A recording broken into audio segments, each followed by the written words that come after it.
قل بفضل الله وبرحمته فبذلك فليفرحوا هو خير مما يجمعون۔ تو آج اللہ سے صحیح راستہ مانگیے، اور صحیح راستہ کہ اچھی دوستی اور اچھی صحبت۔ کیا ملے گا؟ ایمان، عمل صالح میں استقامت کی توفیق ملے گی۔ ہم کبھی ایمان کی ایک چھوٹی سی کونی ٹکڑے پہ راضی ہوتے ہیں، کچھ عمل ڈھیلے مالے کر کے ادھوری اطاعت کر کے بیٹھے ہوتے ہیں، اور کبھی بڑے جوش جذبے میں کرتے تو بہت کام ہے لیکن جمتے نہیں۔ ایک شادی کے آج ہمارے بچوں کی گھر میں ہمارا سارا ایمان رولے جاتا ہے۔ اس کے برعکس آپ دیکھیے کہ غلط راستے بری دوستیاں اور بری صحبتوں کے راستے ہیں۔ ایمان میں کمی کا ذریعہ بنتی ہیں بری دوست، آپ کی مانیے نہ مانیے، اور اعمال کی بربادی کا ذریعہ ہے۔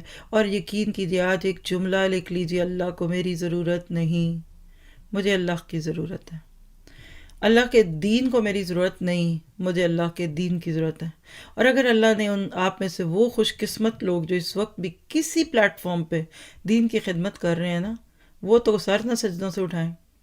کہاں تھا یہ کام اکیلے کرنے والا، اور پلیٹ فارم بنتے، خون جلتا ہے، پسینہ ایک ہو جاتا ہے، ہجرتوں اور قربانیوں کی داستانیں ہوتی ہیں، پھر کہیں اللہ تعالیٰ ماتھے رگڑنے والوں کو، پسینے بہانے والوں کو پکڑتا ہے کہ آ جاؤ فرشتوں، یہ سچے ہیں، پکڑ لو، ان کا ہاتھ تھام لو بس۔ اب یہ اکیلے تھے، لوگ ملتے گئے اور قافلے بنتے گئے، فرشتوں اب ان کو تھام لو، یہ آسان کام نہیں ہے۔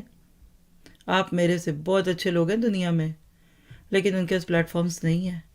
تو یہ جو آج ہم کہہ رہے ہیں نا کہ ایمان کا رشتہ اور اچھی صحبت، یہ پلیٹ فارمز بھی ہیں۔ نون میں نقطے بن کر آپ صرف اپنی زندگی کے آخری دن تک نیکی کریں گے، اور اس کے بعد پھر لوگ آپ پر ایک فاتحہ کریں گے، کل کریں گے آپ کے، اور آپ کی برسی کریں گے، جمعراتیں کریں گے، اور ختم۔ اور اگر اولادوں کو نہ سمجھ دی تو نہ جانے اور کیا نہ ہو جائے۔ تو آج نیت کرتے ہیں کہ ہمیں اچھی دوستیاں لینی ہیں، اچھی صحبتیں لینی ہیں۔ کیا فوائد ہیں؟ چند فوائد نوٹ کیجئے۔ اچھا دوست آئینے کی طرح ہوتا ہے، آپ کی خامیوں کی نشاندہی کرتا ہے، زندگی کے اتار چڑھاؤ میں ساتھ دیتا ہے، اور آپ کے لیے قربانیاں بھی کرتا ہے، اور مرنے کے بعد آپ کے لیے دعائے خیر کرتا ہے، آپ کے عقیدے کی اصلاح کرتا ہے۔ اچھی دوستی فتنوں سے محفوظ کرنے میں معاون ہوتی ہے، اور دینی اور دنیاوی علوم سیکھنے میں مدد ملتی ہے۔ کتنی ضرورت ہے آپ کو مجھے اچھے دوستوں کی۔ اور یاد رکھیے، وہ شخص تہی دامن ہے، خالی ہے، جس کے پاس اچھے دوست نہ ہوں۔